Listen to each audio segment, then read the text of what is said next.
Test அப்படிங்கிற ஒரு திரைப்படம் வந்திருக்குது. இந்த திரைப்படத்தை பற்றி நம்ம ஒரு வரியில் சொல்லணும்னா, 2 குடும்பத்துக்குள்ளே நடக்கிற 3 கதை. இந்த 3 கதையுமே வாழ்வா சாவா அப்படிங்கிற இறுதி கட்டம்.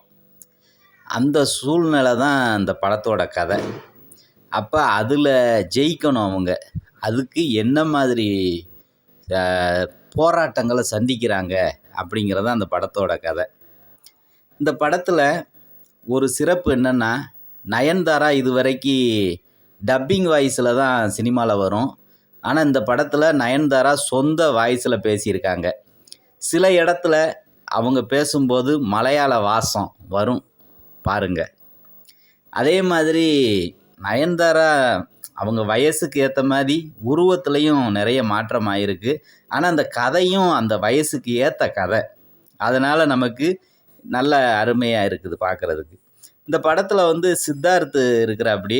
அவர் ஒரு கிரிக்கெட் பிளேயர். ரொம்ப இக்கட்டான நிலையில் இருப்பார். இந்த மேட்ச்சில் இந்தியா பாகிஸ்தான் மேட்ச் வருது. அதில் அவர் விளையாடுறாரு.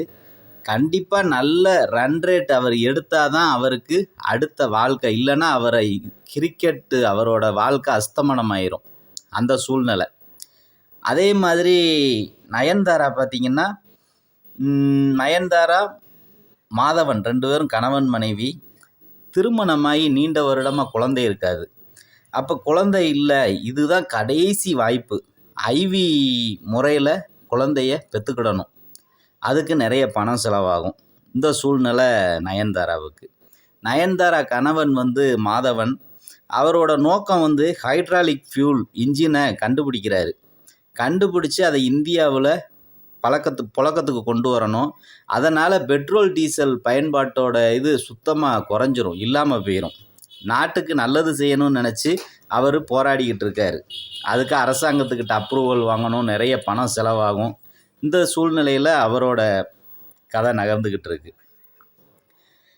இப்படி இந்தியா பாகிஸ்தான் மேட்ச்சு, அந்த டெஸ்ட் மேட்ச்சில் சூதாட்ட கும்பல் தலையிடுறாங்க. 5000 கோடி டார்கெட் வச்சு அந்த சமூக விரோத கும்பல் இந்தியாவை தோக்கடிக்கணும், பாகிஸ்தான் ஜெயிக்கணும் அப்படிங்கிறது தான் அவங்களோட நோக்கம். அது ஒரு பக்கம் கதை நகருது. நயன்தாரா ரொம்ப வயதானதால் குழந்தைக்கு கடைசி வாய்ப்பு. இந்த ஐவி ட்ரீட்மெண்ட்டுக்கு பிளான் பண்ணுறாங்க. அதுக்கு 5 லட்சம் கேட்குறாங்க ஹாஸ்பிட்டலில். நயன்தாரா மாதவன்கிட்ட 5 லட்சம்னு கேட்ட உடனே அவர் அதிர்ச்சி ஆகுறாரு.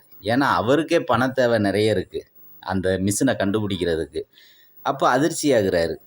அப்போ மாதவனுக்கு அந்த ஹைட்ராலிக் என்ஜினு சம்மந்தமாக அரசாங்கத்துக்கிட்ட அப்ரூவல் வாங்குறதுக்கு 50 லட்சம் கேட்குறாங்க. அப்போ அந்த 50 லட்சத்துக்கு அவர் என்ன செய்யன்னு யோசிக்கல. நயன்தாராக்கு 5 லட்சத்துக்கு அவர் ரொம்ப கஷ்டப்படுறாரு. அப்போ தன்னோட பூர்வீக வீட்டை விற்று இந்த 50 லட்சமும் கிடச்சிரும், நயன்தாராக்கும் 5 லட்சம் கொடுத்துடலாம் அப்படின்னு அவர் யோசிக்கிறாரு. இன்னொரு பக்கம் பார்த்திங்கன்னா, மாதவன் மனசில் எப்போவுமே ஒரு குழப்பம் போய்கிட்டே இருக்கும். ஏன்னா நயன்தாராவும் சித்தார்த்தும் கிளாஸ்மேட்டு. அப்போ இவங்க 2 பேரையும் இணைச்சி அவர் பேசுவார். இது நயன்தாராவுக்கு சுத்தமாக பிடிக்க மாட்டேங்குது. அப்படி பேசும்போது அவங்க ரொம்ப டென்ஷன் ஆவாங்க. ஏன்னா ஃப்ரெண்டாக தான் அவர், ஃப்ரெண்டு 2 பேரும். ஆனால் இவர் தப்பாக பேசுவார், பாய் ஃப்ரெண்டுன்னு சொல்லி. அப்போ ஒரு கட்டத்தில் அந்த பண கஷ்டம் வரவும் மாதவன் குடிக்கிற அளவுக்கு போகிறாரு. அப்போ நயன்தாரா வீட்டுக்கு நிறைய கடன் வாங்கி வச்சுருக்காரு மாதவன். அப்போ நயன்தாரா வீட்டுக்கு கடன்காரன் ரொம்ப அசிங்கப்படுத்துகிறான். அப்போ என்ன பண்ணுறாங்க, சித்தார்த்தோட பையனை கடத்தி வச்சுக்கிட்டு, நீ கிரிக்கெட்டில் விளையாடக்கூடாது, ரன் அடிக்கக்கூடாது, டக் அவுட் ஆயிரு அப்படின்னு ரொம்ப அவருக்கு ப்ரெஷர் கொடுக்குறாங்க. அப்போ சித்தார்த்து டெஸ்ட் மேட்ச்சில் சரியாக விளையாண்டாதான் அவருக்கு வாழ்க்கை.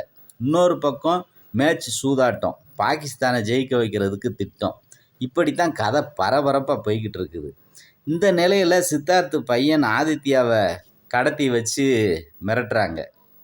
அப்போ நயன்தாரா இடையில இந்த மாதவன் இவங்களுக்குள்ளே நடக்கிற ஈகோ பிரச்சனை. அப்போ சித்தார்த்து பையனை கடத்தினவங்க கிரிக்கெட்டில் நீ ரன் அடிக்காதன்னு அவரை சொல்லும்போது, அப்போ அந்த பையன் சொல்கிறான், நீ என்னைய கொன்று போட்டாலும் எங்கள் அப்பா கேட்க மாட்டார், ஏன்னா சித்தார்த்துக்கு குடும்பத்தை பற்றின நினைப்பே இருக்காது. எப்படியாவது ஜெயிக்கணும், அதான் நினப்பு.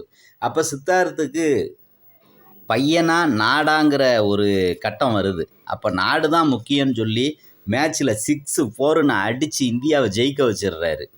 இன்னொரு பக்கம் பார்த்தீங்கன்னா, நயன்தாரா ஓட கணவர் மாதவனுக்கு வந்து அரசாங்கம் அவரோட கண்டுபிடிப்பை ஏற்றுக்கிட்ட உடனே நயன்தாராவுக்கு ட்ரீட்மெண்ட்டு போகுது. இப்படி எல்லாமே சக்ஸஸாக கொண்டு போய் பாசிட்டிவாக படத்தை முடிச்சிடுறாங்க.